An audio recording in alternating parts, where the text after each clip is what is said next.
Hello, everybody. My name is Orville Cardinal. I am one of the trainer here in the hospital. I've been a nurse for more than 15 years, and my specialty is on emergency care, intensive care, and hemodialysis. So I was mandated by the nursing director to conduct a training to the newly hired nurses. The training that I will gonna uh, discuss or conduct to you newly hired nurses, which is one of the essential point for you to prepare to be one of the leaders soon here in the hospital. So the visual aids that I will gonna use is the PowerPoint presentations. So let's start. Let's start for our topic, the nursing leadership and management. Empowering nurse leaders, inspiring change, building strong team, and elevating care. So our learning objective after this session, nursing leaders will be able to distinguish between various leadership styles and analyze their impact on nursing practice and patient care outcomes. Nursing leaders will assess their own leadership style, identify areas for improvement, and understand how their style influences their team's morale and productivity.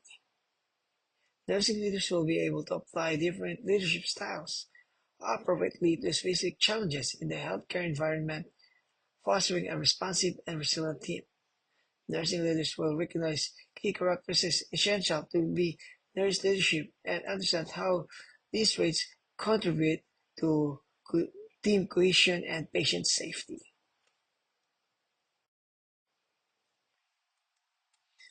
Leadership styles. So we're going to discuss the common leadership styles, the classic style, the definition or the description of it, advantages and disadvantages, characteristics of effective nurse leaders, skills, qualities, and behaviors. So our first topic is about the leadership styles. What are the common leadership styles you encounter and how you use it?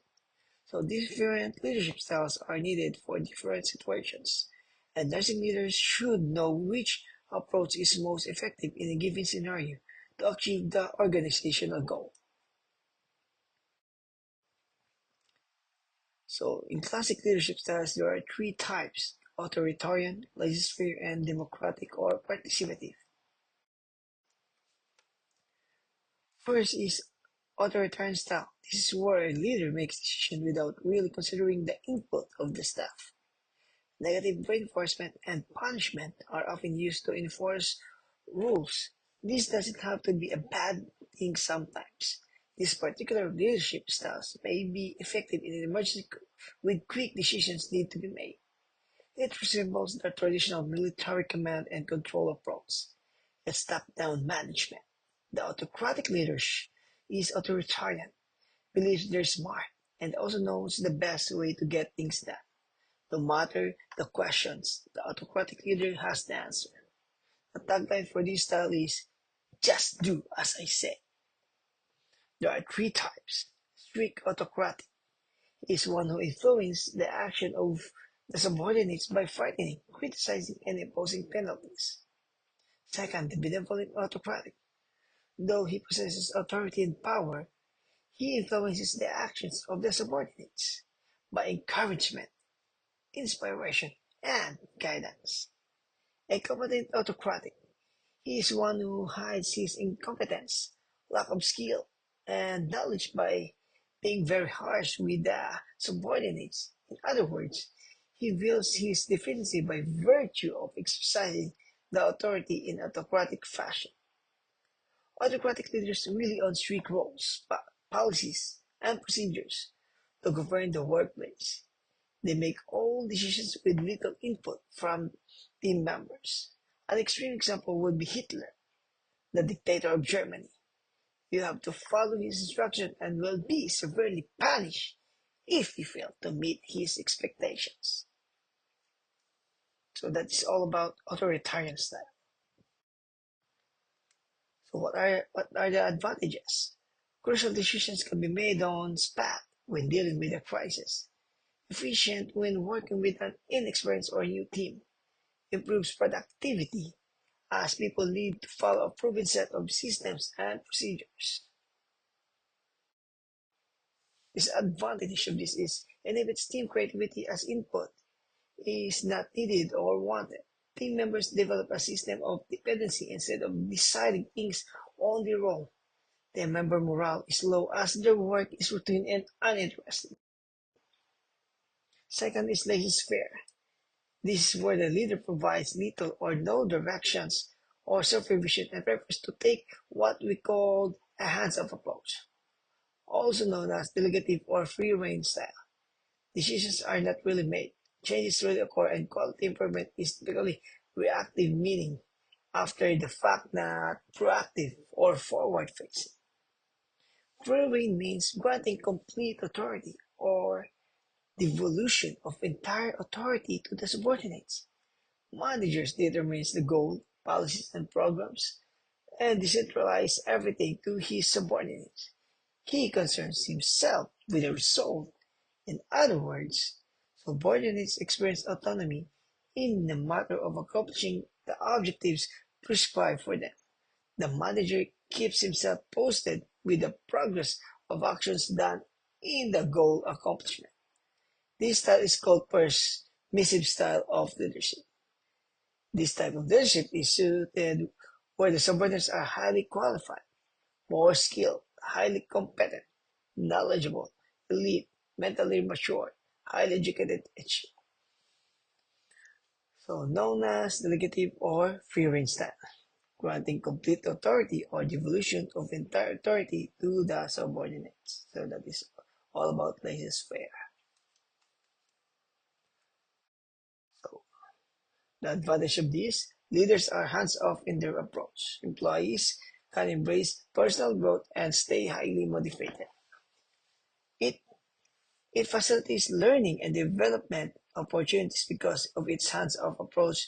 Employees have the chance to learn on their own. They will gain on job experience faster. Freedom of decision making encourages in amongst employees. Employees with great skills and experience would not want to stay in a dominant environment. When they have freedom to work, their productivity automatically elevates. It, it helps in faster decision making because there is no micromanagement. Employees are autonomous to make decisions and address problems without approval. The disadvantage of this, it inhibits team creativity as an input is not needed or wanted. Team members develop a system of dependency instead of deciding things on their own. Team member morale is low as their work is routine and uninteresting. Third is participative style.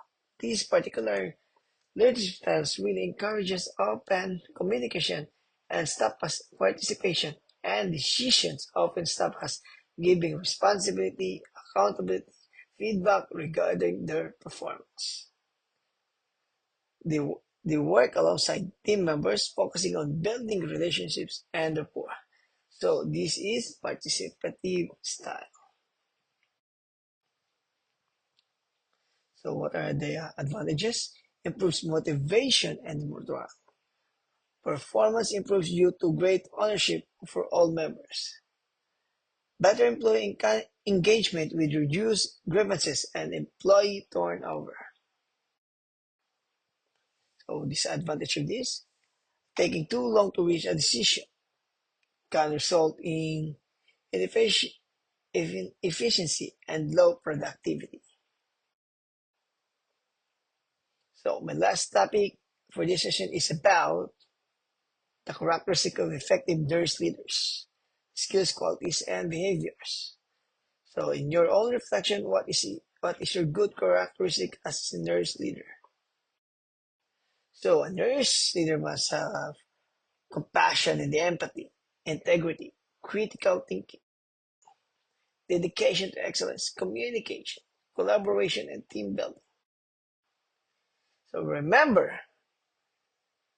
Regardless of the leadership styles needed, it is important to act with integrity, to set realistic goals, to communicate clearly and often, to encourage others to recognize the success of your team members, and to inspire them to provide the best of care. So, so the other things, the characteristic of being a good nurse leaders, you need to have a mentorship and teaching, delegation, technology and proficiency,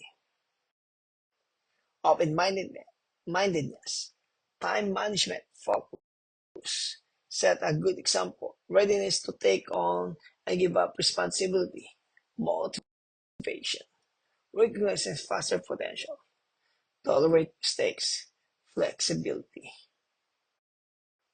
authentic decision maker, committed to learning, innovative, active, active listener, self-confidence, problem solver, fair attitude, humility, emotional intelligence, resilience, and accountable, supportive, learning, agility, empowerment. So, in conclusion, every organization needs managers and leaders, and the role should be viewed as complementary to one another. Management is about persuading people to do things they do not want to do, while leadership is about inspiring people to do things they never thought they could. So this is my short discussion. Hopefully you grasp it and you learn some different leadership style and be able to apply in your area once you become a leader. So thank you so much. If you have any questions, you can ask. So God bless everyone. Have a blessed day ahead.